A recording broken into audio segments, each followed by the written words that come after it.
Hello, everyone. Welcome to the Positive Leo Show. Happy Friday, where we share anything and everything positive to do what we can to make this world a more positive, inclusive place for you and for me. Today's theme is about anxiety. According to the Anxiety Depression Association of America, anxiety affects 40 million adults, 18 and older, equivalent to 18.1% of the US population every year. That is yet to account for those under 18. So today I'm very excited to welcome Miss Lindsay Graves, an anxiety mentor that not only self-healed herself from GAD, panics, PTSD, DPDR, and even created a very popular Instagram page called Amazing.Anxiety, where she shared tips on how to control anxiety symptoms and so forth. So without further ado, welcome Lindsay. Happy Friday. Now, before we jump into the main discussion around anxiety, I want to hit it off with some rapid fire questions, all in about 2 minutes for the viewers to get to know you just a little bit better. Are you ready? I'm ready. Let's do it. Favorite food? Bread. Where were you born? Michigan. Roger that. You got $1 million? What you gonna do? I am going to buy a house, invest, and retire my nanny that raised me. Aw, what's your nanny's name? Her name is Hannah. Hi, Hannah. She's in the video. Favorite Yeah. book? The Bible. Roger that. Superpower and why? Flying because I hate traffic. Oh, okay. You can turn back time. What would you do? I would spend more time with my grandparents because I lost them pretty young. And yeah, I think you can't really change the world. I don't think I would go back and change something in the world. I think in my personal life, I would just, if I had to choose something, it'd be to hang out with my grandparents more. Same. I Yeah. lost as well. Yeah. Yes. So name of the last song that you heard. Oh my gosh. Probably one from TikTok, honestly. Roger that. 2-word question, cake or pie? Ooh, pie. Cool. Mm-hmm. Texting or talking? Voice texting. Ooh, I've never done that. Okay. Yeah. I gotta check that out. Okay. Voice. Yeah, it's like a voice, like a snippet, but you send it through text. Oh, But it's your voice, like someone's listening to it. that's cool. So It's like that's my favorite. Yeah. like, Yeah. all right, I'll check that out. Thank you, Lindsay. That was quick. That was fun. Now we'll head over to the main part of the conversation. So I'm going to provide you the microphone. So we'll start with the first question here. Could you tell us a little bit about you and what inspired you to start the Instagram page called Amazing Anxiety? I love the title, Amazing Anxiety. And could you tell us about how that title came to be? Yeah, of course. So what kind of triggered me starting the actual platform on Instagram was COVID. So I lost my job when COVID hit. I worked for a medical lab and they had to let go of their sales team because we weren't getting as much as we were from COVID. After I didn't really have a job, kind of taking up the majority of my day. And I was still battling with anxiety pretty badly. It started in 2014. So it was a long journey, but I was pretty much I was on my healing path, and things were kind of falling into place with my healing and things were making more sense. And so I was driving home one day and realized the reason I was given anxiety, it just kind of popped in my head. The reason I was going through all of this long journey, this long stretched out thing, because a lot of times when you're going through it, you're like, why me? Why me? Why do I have this? And it just popped in my head that I'm going through this to share it, my journey with other people, to get through it faster so they don't have to go through it so long like I did, because I have a voice and I can share it with people just like you're doing here on YouTube. I love it. It just kind of clicked and I was like, this is amazing. That's just the word that came to me. It's amazing that anxiety kind of brought my purpose out, because anxiety sucks. It's the worst thing. I would never wish it on anyone, the symptoms, the chronic part of it, the things it does to your body, the things it does to you mentally. Like it's the worst. And people are like, I've even gotten a message like just straight up, why is your name Amazing Anxiety? Anxiety is not amazing. And I'm like, no, like it is. Once you get there and once you can realize how it can make things more clear and how amazing it can make you feel once you're on the other side, then it truly is just amazing. And so that's why it's called Amazing Anxiety. And that's kind of how my Instagram fell into place. But I was battling for so long, since 2014 when I lost my roommate. And so yeah, it kind of just all fell in place. It's weird how COVID did that to a lot of things, I think. Yeah. Sorry, I had to unmute myself. Yeah, Thank you, you're Lindsay. fine. Thank you. Yeah. And Lindsay, you mentioned that you have self-healed from anxiety, Mhm. GAD, or the generalized anxiety disorder, panics, PTSD for those that don't know, post-traumatic stress disorder, and Yeah. then PDDR is depersonalization derealization disorder. If you don't mind, could you share with us how you healed from that and became the anxiety mentor that you are today?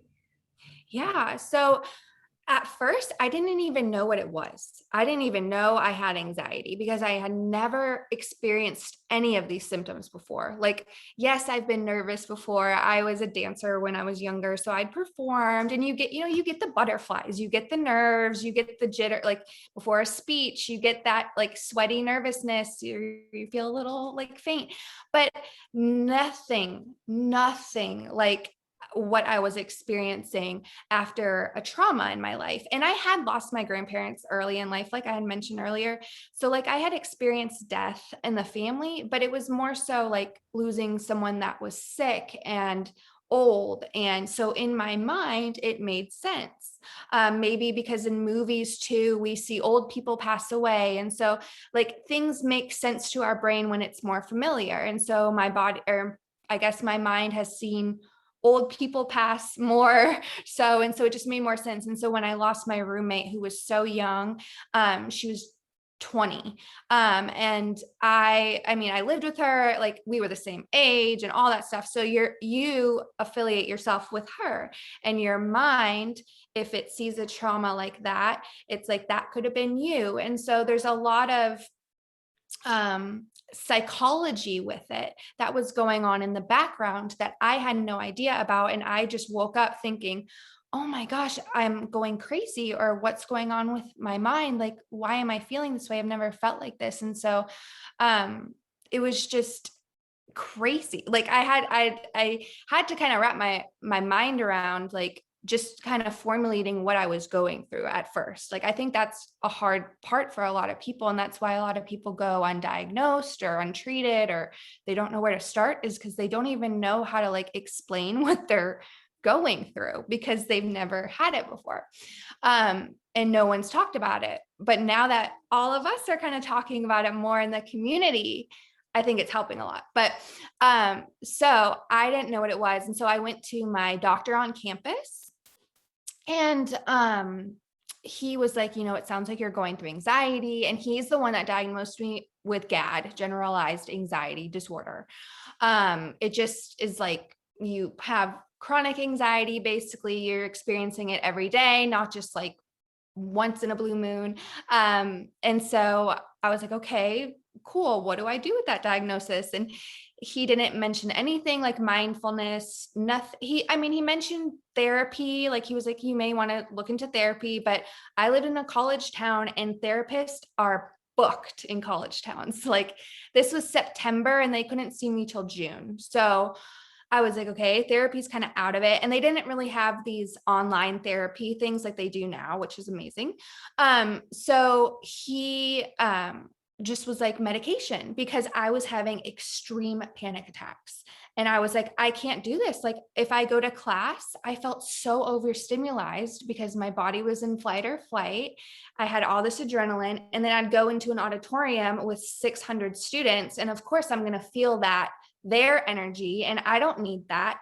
And then so then I'm thinking about those symptoms, and then that causes me to panic. But I didn't know that all of those things I was doing was making me panic. That was kind of learned along the way. But my doctor never told me any of that. He was just like, take your medication. It should help you. And if it doesn't, like, we can up your dose or change it. I know, right? And so, but that's what happens to a lot of people. And you think, I'll take this and it will cure whatever mess happened.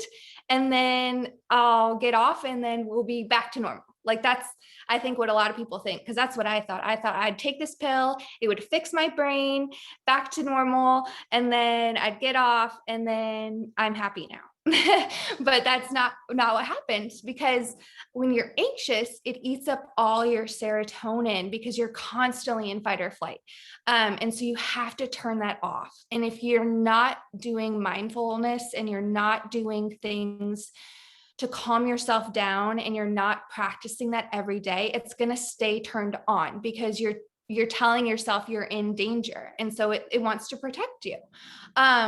So it took a really long time to kind of realize that medication is not going to work. Like, I was on medication for 5 years, just thinking it was doing its thing and all of that. But I got off of it because I was like, I feel fine now. Why am I taking this? I got off of it and it all came back.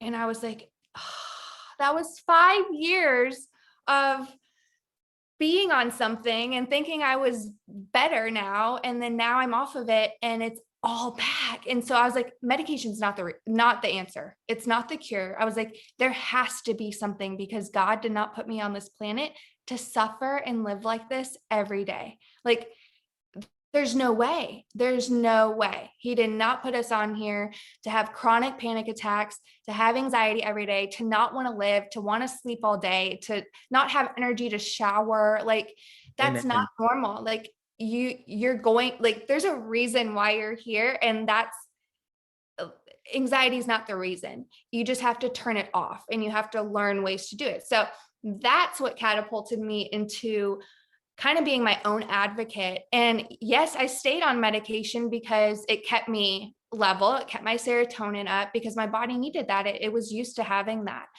But I also learned natural ways to turn off my adrenaline, get that serotonin back up. There's gut health, there's things you can eat. Excuse me. There's just like breathing exercises, the vagus nerve exercise I have on my Instagram. There's where you can sit or lay on the ground and put your feet up the wall. That turns on your relax mode. And so there's so many things you can do, but my doctor never told me any of these things. He just told me, take your medicine, you're good. He never told me, like, you may feel depersonalized, you may feel out of your body, and things that may help with that are stretching or this or that. So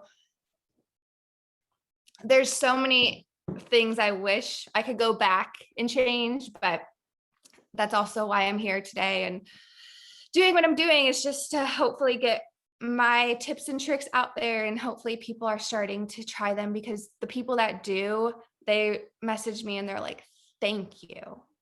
Thank you. They're like, I can't thank you enough. Oh, And yeah, it's great. It's I'm great. with you. I'm with you, Lindsay. And that leads to our third question, which is, what are some of the tips? What are some of the advice and grounding measures and tools that one can utilize right now to address anxiety? Yeah. Because as we know right now, in the time that we're in, a lot of folks are battling anxiety, battling stress, battling depression, Oh yeah. where they see no hope, where they're kind of sort of blind, right? Driving blind. And what would you tell them right now if they're with us listening into this? Yeah. I just want you to know you're not alone, first of all. Literally, so many people message me a day saying the same thing, and they just want to get out of it. And there is a way. I mean, it's just, you've been on this path for so long. It's hard to veer off. It's hard. And I know it is, but it's worth it. It's so worth it, because if you keep going down the path you're doing right now and self-sabotaging and negative negative self-talk and all of that, it's never going to change. So just small changes will make huge progress. Huge progress. If you don't feel it instantly, it's not because you're doing something wrong. Your brain takes 70 days to rewire itself. So every 70 days, whatever you're doing for 2.5 or months, um, those habits are hardwired into your brain after every 70 days. So, like for 5 years, I was doing all that negative self talk, anxiousness. That's why it took me a year to heal. It's not going to take a week, a month. It's going to take a while, especially if you've had anxiety for a long time. Your body's like, it's a habit. It's become a habit. So no, it's not going to be instantaneous, but there are things like breathing. Square breathing is a really great one, where you breathe in for 4, hold for 4, breathe out for 4, hold for 4. So learning different breathing techniques, because that is the quickest way to calm your body down, is breathing. Because that will tell your brain, I am safe, it's calm right now, and I don't need to be anxious. So if you ever are feeling panic, and you can do it anywhere, obviously it's breathing. And the vagus nerve massage is a new one I really love. Yes, in the ear, and it's discreet. Like I could be doing it right now and you would never know. So like, just learn little techniques that make you feel good, that make you feel comfortable. If you like journaling, if that helps you release, do journaling. If someone tells you to do something and you're like, no, I don't want to do that, that immediately turns you off, don't do it. I feel like therapy, when I did start doing it, it didn't work for me because they kept giving me homework. And I was like, I can't do homework on top of feeling exhausted and so anxious. And I was like, I don't have time to do this. Like, I'm not doing that. And I'm still here, healed, and I'm still here today. So just because you don't want to do something your therapist does doesn't mean you're not going to heal. Just do whatever makes you feel good. If breathing, certain breathing techniques make you feel good, do that. If you like guided meditations, do that. If you don't, then don't. But like, I encourage you to try it more than once. Try different people, try different apps, try different, things, but also connect with a community, because being with other people that are struggling, I think, is really encouraging, because you're not alone. And I know it feels so isolating, because I lived with my boyfriend at the time, and I just felt like I was always the sad one and always the one like in bed and like Debbie Downer all the time. And so I know what it feels like to just feel like no one else gets it. And like, you're just the one going through life like that. So joining an online community, YouTube, Instagram, all those things have so many. And a lot of my followers comment and interact with each other on my posts, which I love and really highly encourage. So, and they lift each other up, and it's amazing. So I think just getting involved in a community, but I think breathing is probably the number one thing if you want to calm yourself down, as well as just positive self-talk. You have to get that negative out. You have to block it out. You have to not believe those scary thoughts. You have to be your own cheerleader. That is like number one. You are your number one fan, because you control your happiness. No one else does.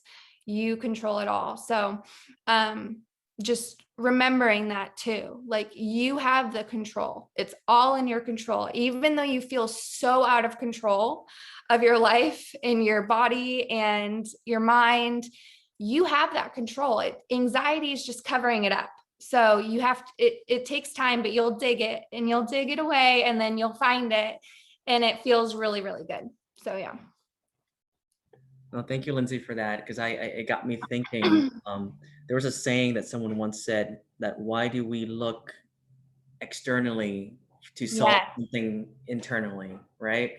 So that definitely resonate with me. And I wanted to add, to when you were talking about breathing exercises, when you're talking about different measures and different ways to calm Mhm. yourself down. So I've been doing a lot of things like meditation, breath work, And I find that if folks listening to this talk right now, keep trying until you find something that clicks. Yeah. And when it does, it's so measurable in terms of, say, if anxiety lasts for a day, Mhm.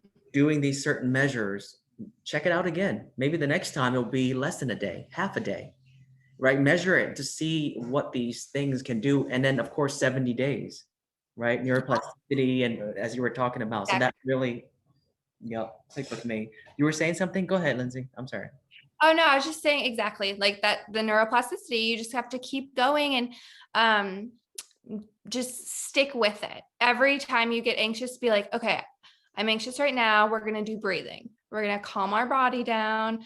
We're going to talk ourselves up. We're going to tell ourselves we're safe. And that's another thing. It's just like teaching yourself again that you're in control, not the anxiety. You are in control. And so that's the most important thing. Thank you, Yeah. Lindsay. And I want to tie the next question to that. And the show is called Positive Leo. And so the first word, positivity. So what is your thought on positivity in your life, and how can it be channeled in a way where it can be an effective measure for anyone to cultivate happiness, to cultivate joy itself in that state? Yeah. I think positivity is the key to probably everything. Like you can turn anything positive. I heard the most probably impactful thing when I was going through healing, and it was this guy who was in the Holocaust and he was in a concentration camp, and he saw, I mean, the worst of the worst, and he kept a positive mindset every single day, and that's the only thing that kept him alive. Everyone around him was falling like flies, but he was keeping a positive mindset. He would wake up and say, thank you for putting me here, thank you for giving me this work to do, thank you for doing. He was just so positive in probably the most negative environment you could ever be in. And it's the only thing that kept him alive, is having that positive mindset. And so it's just so insane to me, the impact of positivity. And then another one that blew my mind was the rice experiment. Have you seen this? So it's an experiment. You can look it up. It's just called the rice experiment, I believe. And there's two containers of rice, and this person just looks at it and thinks positively, like just looks. They don't even say anything. And they look at the other one and think negative thoughts. And they cover them up, put them in the same exact spot. And after like a couple weeks, you go back, the positive one is completely white, the negative one is black, just with thought. And Because your wow. thoughts have power. And that is why anxiety is so hard to overcome, is because these thoughts that you have all day long cycling through your mind, they're powerful. They're very powerful, and they're controlling your whole happiness, your whole life, literally your life. They're controlling your life. So it's everything. It's literally everything. Positivity, even if you're not speaking it is even more. Like speaking it is like fire. Like after watching that rice experiment, I'm like, my words, oh my goodness.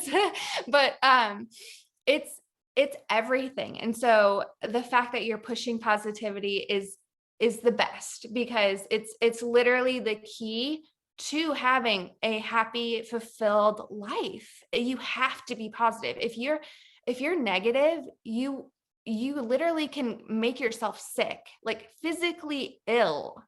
I know people like that. They love staying in, and it's because being in a low state is addicting. It's just like drugs, anything like that. Being in that low victimized state, people like that. For some reason, they get attached to that. But when you finally get yourself out of that and get that positivity back in your life, Exactly. It's so freeing and you feel like a feather. It's crazy. Even this morning, one of my friends was like, I have to drive today. And I'm like, no, you get to drive today. You get to drive 2 hours. Like, you get to drive. That's awesome. Like, you have the legs.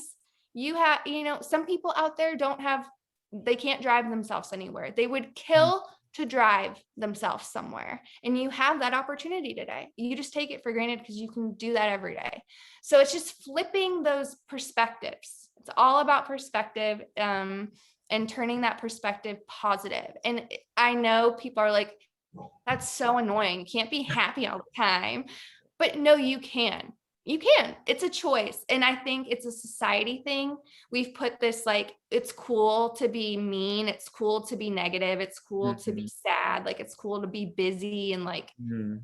weird. Like, I don't know. It's a weird thing, but I'm glad we're breaking that, because I'm glad we're moving towards like self help and positivity and all of that, Right. because it truly is mind blowingly amazing.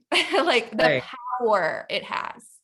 No, absolutely 100%. And a lot of times when I promote positivity, a lot of people say, Vin, you're not being realistic. Yeah. Look at the situation. No, being positive, and I want to redefine it right now, is understanding the situation, knowing what's going on, and Mhm. actually putting yourself in that positive, powerful mindset so that there's more opportunities to address the same problems that happens. Because a lot of times people do the same thing to a problem expecting a different result. It never does.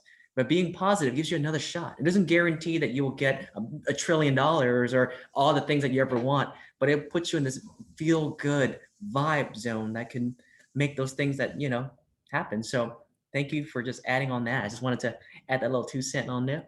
Yeah.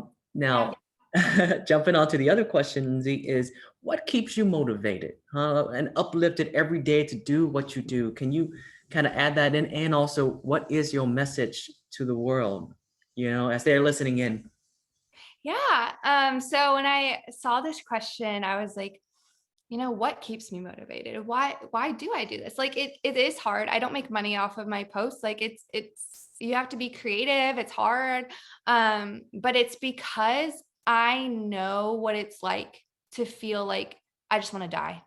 Honestly, like, I know what it feels like to just want to give up on life and to just want to end it. And it's so sad because this life is so amazing. Like, if you realize like how truly a gift it is that you are a human being and that you have the ability to change, like, and impact our world. Like, you could have been a blade of grass, you could have been a rock, you could have been a tree, but no, you're not. You have the ability to move, you have the ability to talk, speak, grow, learn, change, all of the above. So there's meaning behind that. And that's what I want people to just remember, is that, you have a purpose. Even though you may feel like you don't know what it is, or you don't have one, or you're just so lost, or you just want to give up on life, there's a reason, a specific reason why you are here. Not everyone gets that beautiful gift. Conceiving a baby is very, very hard. It's not just like everyone's just popping out babies all the time. Trust me, I have all my friends are like trying to have babies right now, and things are not, not always the best. And so, it's a gift to be here. It is a precious gift to be here, and you have a purpose and you have a reason why you're here, and you can create whatever you want to create. It's all open to you and what you want to do, and it's the only thing holding you back is yourself. So yeah. No, thank you. Thank you on that. And the next question, we got two more questions left. Yeah. And I know there's always challenges that happens every day, testing us, pushing us back, right? Not allowing us to do what you mentioned and Yeah. find our existence and find our purpose. So kind of, in a sense, what do you do in a typical day to cultivate that purpose that that you're doing through amazing anxiety, and keeps you grounded, in control, and happy, as you are? Yeah. I think what's really helped me is my relationship with God.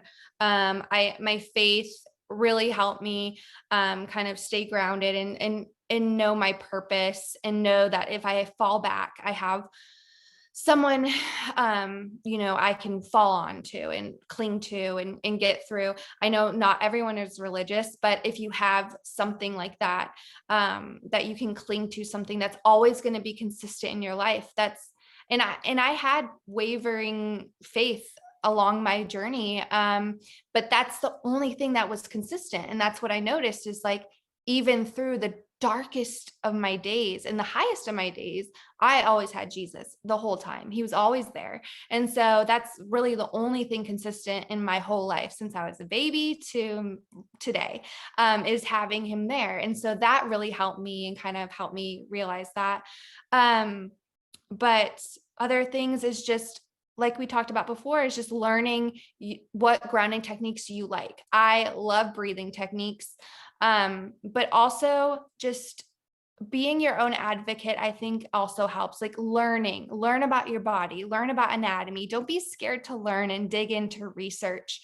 That's what keeps me going too, is just learning. I like to learn and keep up to date. Like there's so much coming out about the vagus nerve right now. And like, so I'm just learning about that and like just other ways to heal and make yourself feel better. There's always new things, new ways. And so just learnings. Yeah. Thank you, Lindsay. And how can people get in contact with you, Lindsay? Is it through the Amazing Anxiety Instagram page? Is there another way to get in contact with you? You have a website or Yeah. So yeah. I have Amazing.Anxiety.com. You can, I believe there's like a message me little link there if you want, or you can DM me on Instagram, which is amazing.anxiety, through DMs, or my emails on there as well on my Instagram, which is amazinganxiety@yahoo. If you want to email. And then I also have a jot form on my link tree on the Instagram. So if you go to my Instagram and you click on the little link, there's a jot form and it's like work with me if you wanted to schedule like calls, or if you want someone to just talk to about your anxiety but you don't want a therapist. I have a couple clients I do that with. Some just want me to talk to them like a friend, and then others I give them like little anxiety tips, and like we go through breathing and other exercises like that. So just open, and that's through drop form. So if you want to work with me, you can do that. And then my essential oils line I do have for anxiety. That's on my Instagram as well, or you can DM me. But those are amazing. I love my anxiety roller balls. It's just another great way to cope and get those senses engaged and Right. do aromatherapy. I love it. So I'm with you. And I'll definitely take the links and put it in the description in the video awesome. below. Thank you. And definitely, I want to take this time to thank you, Lindsay, for taking the time to come and share your thoughts and stories. And I'm sure the viewers listening right now have taken some tips and advice that they can apply to their life to really minimize anxiety and take control of their life and find that purpose you're talking about. So, Yeah. truly appreciate you. Happy Friday to everyone listening in this, and wish you all a beautiful, wonderful weekend. Thank you again, Lindsay. Thank you so much. Bye, guys. Thank you.